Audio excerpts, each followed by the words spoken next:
Uca Allah Quran-ı Kərimdə buyurur ki, insanın əzaları qiyamət günündə öz əleyhinə şahidlik edəcəkdir.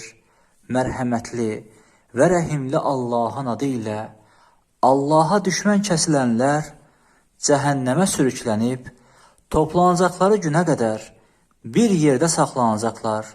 Nəhayət, onlar oraya gəldikləri zaman qulaqları, gözləri və dəriləri etdikləri əməllər barəsində onların əleyhinə şahidlik edəcəkdir.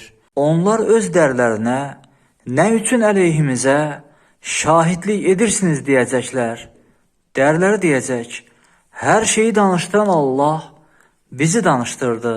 Peyğəmbərimiz sallallahu aleyhi və səlləm demişdir, qul qiyamət günü, ey Rəbbim, sən məni zülümdən qurtaracağını vəd etməmiş miydin? Allah, bəli, vəd etmişdim deyəcək.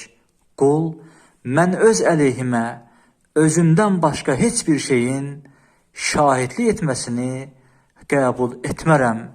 Allah buyuracaq, sənin nəfsin və əməlləri yazan mələklər şahid olaraq sənə yetər. Sonra qulun ağzı möhürlənir, əzaları etdikləri əməlləri danışarlar.